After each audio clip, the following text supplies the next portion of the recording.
Assalamualaikum warahmatullahi wabarakatuh. Saya akan menjelaskan sedikit tentang materi peramalan dengan teknik dekomposisi. Dekomposisi dapat diartikan memecah data time series atau data deret berkala. Pemecahan ini yang menjadi dasar dari teknik dekomposisi yaitu memecah data menjadi beberapa pola dan mengidentifikasi masing-masing komponen dari data time series secara terpisah. Tujuan dari pemisahan ini adalah untuk membantu agar terjadi peningkatan ketepatan peramalan. Selain itu, pemisahan ini juga membantu analis atau peramal dalam memahami perilaku data time series lebih baik. Jika kita berusaha memahami data dengan cara melakukan peramalan dengan modelnya sekaligus, maka akan sangat sulit, sehingga perlu diadakan pemecahan data ke dalam 4 komposisi, yaitu tren, variasi musim, variasi siklis, dan variasi random, yang kesemuanya disebut komponen data berkala atau time series. Artinya, masing-masing komposisi ini akan dicari satu persatu, lalu setelah itu akan digabung kembali untuk menjadi forecast atau ramalan.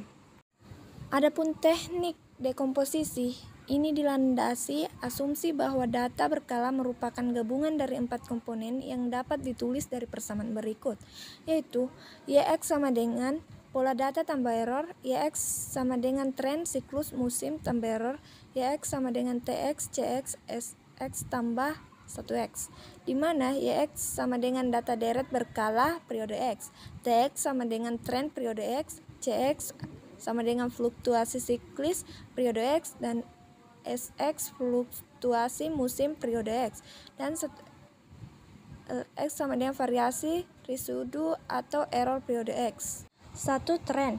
Tren atau dapat disebut juga tren sekuler adalah salah satu alat analisis yang menggambarkan perubahan rata-rata suatu variabel dari waktu ke waktu.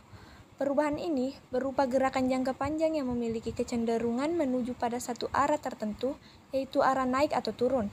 Adapun beberapa tren yaitu A. Tren linear. Tren linear dapat diartikan jika dapat deret waktu digambarkan dalam suatu plot mendekati garis lurus. Dalam tren linear ada beberapa metode yang dapat digunakan, yaitu tren dengan metode tangan bebas atau freehand. Tren dengan metode tangan bebas merupakan metode yang sangat sederhana karena tidak memerlukan perhitungan-perhitungan dengan formulasi tertentu. Penggunaan tren ini cukup dengan membuat garis lurus secara bebas pada data observasi yang telah digambar dalam suatu diagram pancar sesuai dengan letak titik-titiknya atau variasi. Namun, kemiringan garis tren menjadi sangat tergantung dari yang membuat garis, sehingga unsur subjektivitas dari pembuat tren menjadi bagian dari kelemahan metode ini. Akibatnya, nilai-nilai tren menjadi tidak akurat, meskipun jika garis tren dapat digambar secara hati-hati dan memiliki kemungkinan mendekati nilai estimasinya jika dihitung secara sistematis. Dapat dilihat pada contoh kasus. Yang kedua, tren dengan metode setengah rata-rata atau semi-average. Tren dengan metode setengah rata-rata adalah metode yang digunakan untuk mendapatkan rata-rata data yang ada dengan membagi data menjadi dua bagian.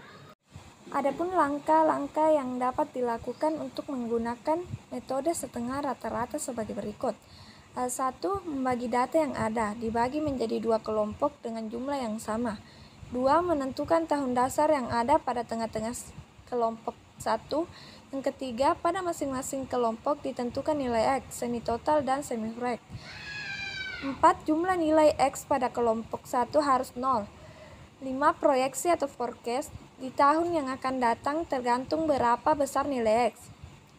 Nilai tren dihitung dengan formula Y sama dengan A tambah BX, di mana A sama dengan rata-rata kelompok 1, B sama dengan rata-rata kelompok 2 kurang rata-rata kelompok 1 per N.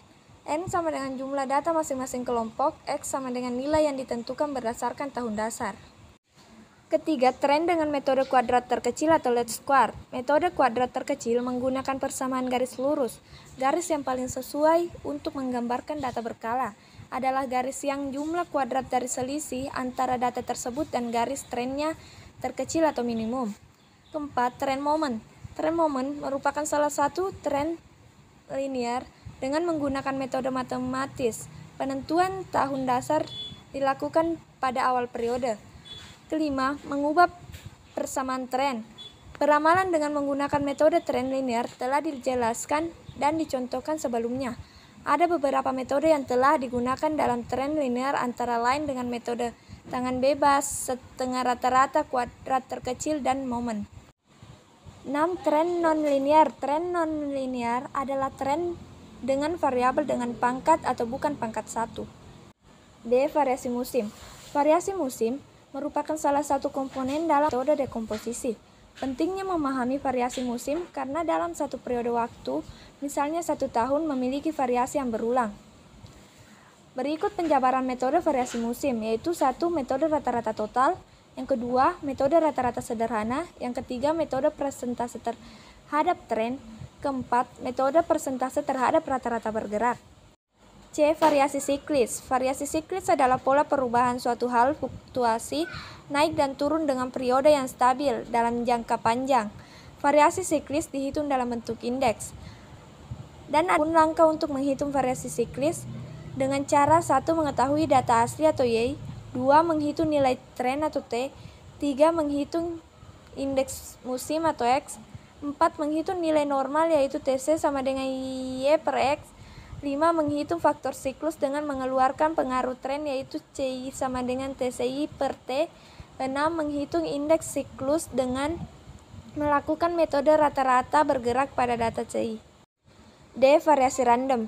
Variasi random adalah variasi berupa gerakan tidak beraturan yang terjadi secara tiba-tiba dan sukar diperkirakan. Adapun langkah untuk menghitung variasi random yaitu melanjutkan tabel dengan cara 1. Menghitung indeks siklis atau CI, 2. Menentukan jumlah tertimbang nilai siklis atau C, 3. Menghitung nilai variasi random. Sekian dan terima kasih.